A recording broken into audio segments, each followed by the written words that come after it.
Hello and welcome to Newfangled's Expert Marketing Matters. I'm Mark O'Brien, the CEO of Newfangled, and today I'm joined by a colleague and long time friend, John Nugent, a content strategy coach at Newfangled. Hey, John. How are you? I'm great. I'm great. How are you? Doing well, doing well. Um, Okay. this should be fun though. So today I wanted to talk to you about how firms talk about promoting themselves in the written word. I think a lot of firms understand when they come in working with us exactly how sales works as far as their definition in their heads. But when it comes to getting it down in their content marketing, the printed word, it's confusing. There's a lot of nuance to it. And they often feel like they're going too far one direction or another. And that's kind of what I want to get into today and talk about why that happens and what it should look like at the end of the day, really. hmm So when you say going too far one direction or another, what are the two directions? What are the two extremes? Yeah, so what they tend to do is their first instinct is to put in how great they are in the first paragraph, all this experience they've had, how great their team is, but do it kind of all up front. And with the concern being that if I don't make it super clear to the prospect early on, I'm going to lose them. Hmm. And it's an instinct that is a bit out of insecurity, and it's something we can all relate with, right? We're putting all this effort in, but what if we don't? What if they bounce and go to another site before they get to the point where I tell them, oh no, wait, we do this really well. So it's really Right. that patience and that nuance to get to that point. So that's one direction they go. The other direction they go is they bury the lead. They're so concerned about seeming like bragging that they soft pedal what they're good at, or they soft pedal the process hmm they're talking about, or they soft pedal the answer for fear of sounding too brazen about really knowing what they're talking about. And I was about to say hmm 99% of the time, but I'd say 100% of the time, at least in my experience, they know exactly what they're talking about, despite those fears. Right. Yeah. Yeah. This is a great topic because it speaks to a critically important nuance of marketing, right? Of marketing in general. And yeah, there is a fine line. The one thing that will undermine sales effort more than anything else is neediness, right? Looking desperate. And sometimes it can be hard because sometimes you do need to close a sale. You do need business tomorrow, and you can't act that way. Um, but yeah, so you don't want to be pleading, but on the other side, so many firms seem to be overly humble, right? Something I hear with some regularity is, well, who am I to say I'm the expert in this? Really, like, do I get to say that? That seems like a stretch. They Hmm. maybe it's imposter syndrome or whatever else, but they're not really that confident in their own knowledge, and they'll say that to us because we're in a safe space together, right?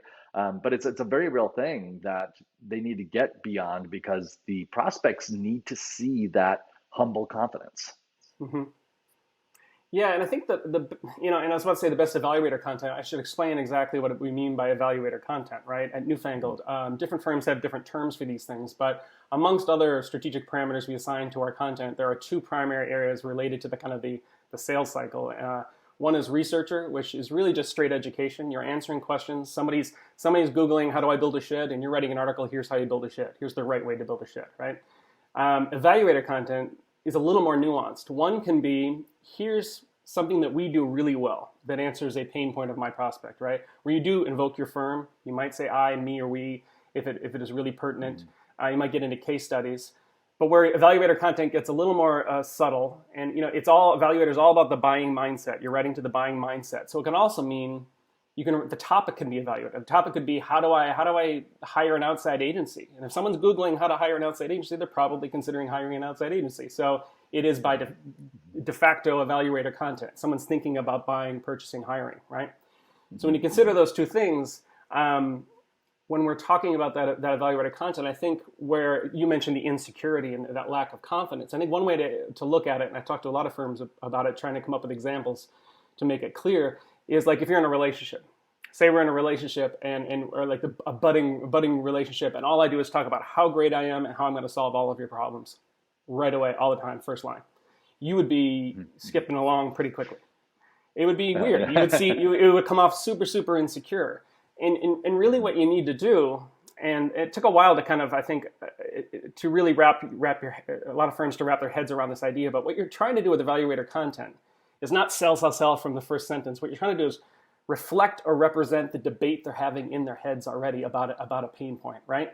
You're not trying to go in and say, look how great I am. It's like that scene in Elf where he comes in and says, "World's best cup of coffee," and he comes in and he goes, "Congratulations!" And he's all excited, right?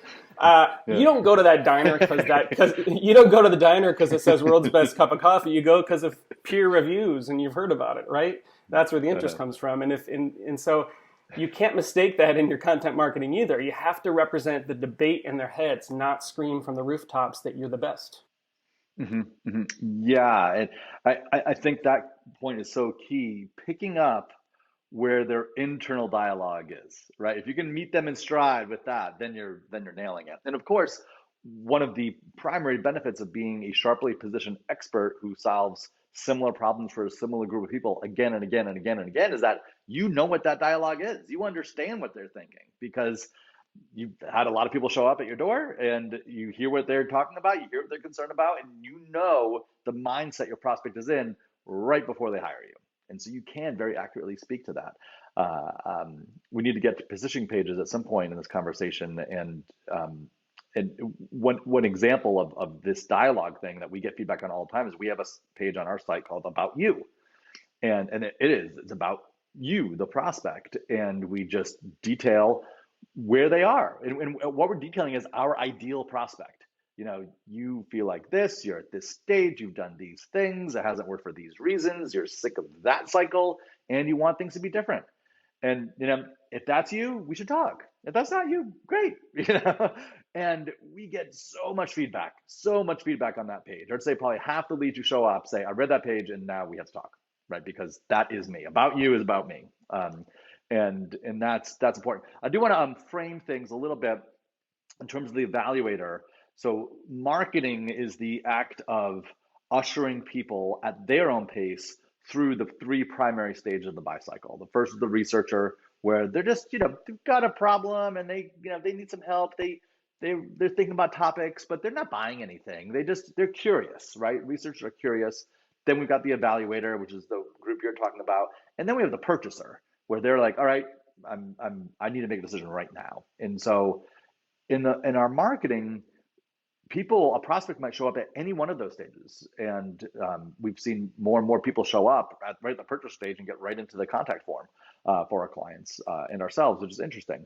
But when we are working with them, when they show up as a researcher or evaluator, it's just about the nurturing, and there are steps there. And we're talking about this middle step specifically. Exactly. And I think, to your point, like you said, and we talked about representing the argument in their head, and because that's meet them where they are in the buy cycle, right? That can be difficult to determine how to do that, how to get into that, how to get into that specific topic at that specific point in the buy cycle. And one thing that you and I have discussed before is one way to crack that is to start with your positioning pages, right? To look at your positioning pages on your site, to understand what you're offering on those pages, and then to reverse engineer back into your evaluator content. What do I have to do to convince someone that this solves their problem, right? It's that runway to get them to the end. That's your evaluator content there. And that's another way of saying represent the debate in their heads, but it can be hard to start. It can be hard to figure out where to start to get to that debate in their heads. And I think that is one way to do it, to crack it from a different direction. Yeah, and again, just framing some things here. We've got content, right? It's all the content on the site. We've got thought leadership content, which is primarily what we're talking about today, like blogs, white papers, that kind of thing. But then you just mentioned positioning pages. For people who don't know what we mean by that, those are all like the core pages, the 10 base pages, service pages, you know, maybe your portfolio pages, about you on our site, maybe some elements on the home page, like the pages that don't change very often, right? This is what we're talking about, positioning. And so what's the relationship again between evaluator content, like evaluator thought leadership content, and evaluator positioning page content? Like, what's that relationship? Well, I think ultimately the path you want a prospect to take is, or one path that's very strong, I should say, is they Google with a question, they search for a question, they find you organically, they enter your domain through a piece of content like we're talking about. It could be an evaluator thought leadership content. Yeah, thought leadership content for sure. And what you want them to do eventually is that path is to take them from that insight article, that bit of thought leadership, and then be curious enough to find out more about you. one more step into your domain, learn about you and what you have to offer. Now, if they find an evaluator piece of content, they're a little further along because they were searching for something that gets them, they're in a buying mindset, right? So you want them to get from that evaluator thought leadership to pages on your site that are more sales oriented, are saying exactly what you can do for them, right? Spells it right out. Yeah. Yeah. And right now, once we get to sales, that's, I think, where the hackles get raised, and people Yep. kind of freeze up, Mm-hmm. right? Sales. You and I went to college together, and we had a wonderful professor, Forrest Gander, and I remember I was in a class with him, and of course, because he was the coolest professor on campus, the class was not in the classroom; it was at one of the Of course. kids' dorm rooms. Yep. It was actually at Mm-hmm. one of the kids' house off campus. And we were all sitting around, and it was like nighttime because it's a cool class. And that's fine to go to class at night with a cool class. And I think we had some wine. It was all very like Dead Poet Society. And he said to us in the most solemn, sincere voice, he said, the world's your oyster. You guys can do anything you want. You're such wonderful, beautiful, smart people. And the one thing you can't ever do is sales. That's right. Yeah. That's it. The one thing, and so like, there's a stigma around sales, like, sales is dirty, sales is needy, sales is wrong, right? But like, if that's your perspective, you're not going to sell much. No, you're not. You're not gonna. And I think what most people want it is to not be lied to about being sold to. Like, let's just acknowledge that that's what's happening right now. I mean, we're all adults. I mean, theoretically, unless you're positioning us towards children in toys, I guess. But I mean, who knows? But I mean, but for these purposes, we're all adults here. Like, let's be honest about what we're doing. Like, I understand what it's like to walk in a room with you if on our calendar it says we're having a sales meeting. You're walking in to sell me something. I'm walking in to evaluate what you have to offer me.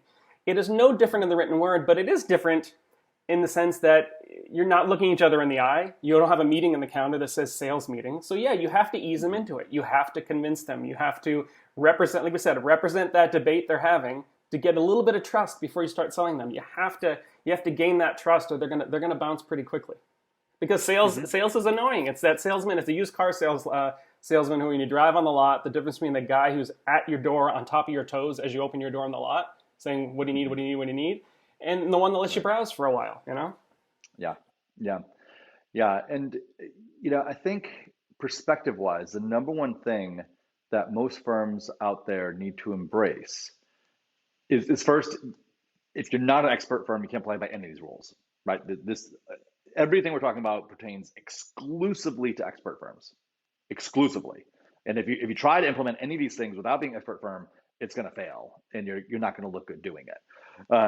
And so if you are truly an expert firm, you've got to just come to terms with the fact that you help people. Like, you have a solution that's really valuable, that people need, that the world needs. You're doing a service, a great service to your audience and the world at large, because you're helping these people accomplish their goals.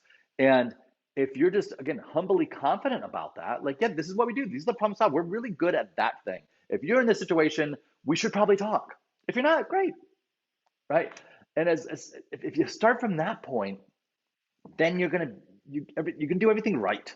Everything's gonna be right if you're starting from that perspective. Like, okay, we're here to help people. There are only a few people out there we actually can help.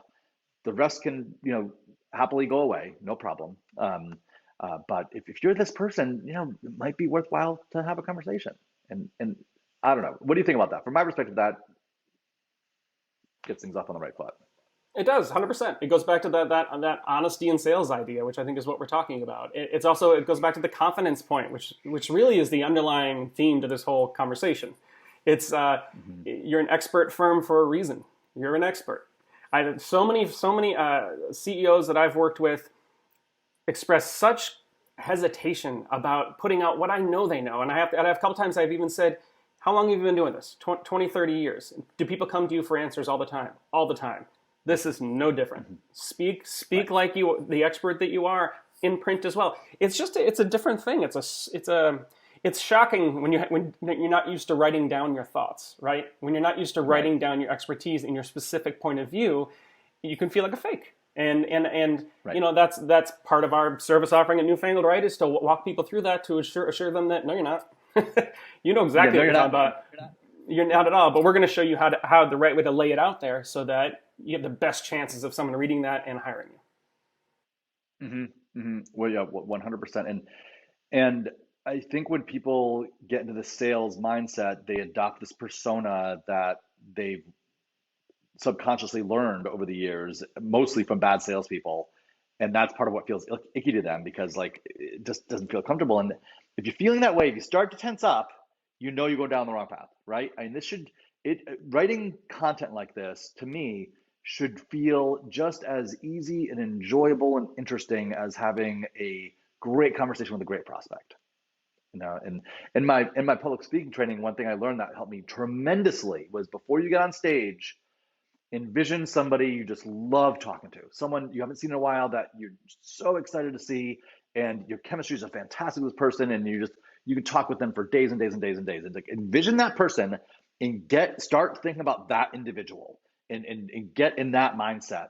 And that the whole audience is full of that person. So when you get on stage, that's who you're speaking to. And it's amazing how powerful that is. When you get in that mindset, you just walk on stage and you're relaxed. You're just talking with your buddy and Uh, and that's pretty you come interesting. off so real, come off so Uh-huh. real, man. And I think Um, so many people, because of the ickiness about sales to them, do the opposite. They picture that family member at Thanksgiving that they don't get along with when they go into sales, right? right, And right, that's exactly yeah, how they present themselves. yeah, yeah, yeah, yeah. It's so true. And I use this, I usually employ this technique when I'm writing an email, like when we're going to do like an email blast, and I have to like write an intro to an article I wrote or something like that.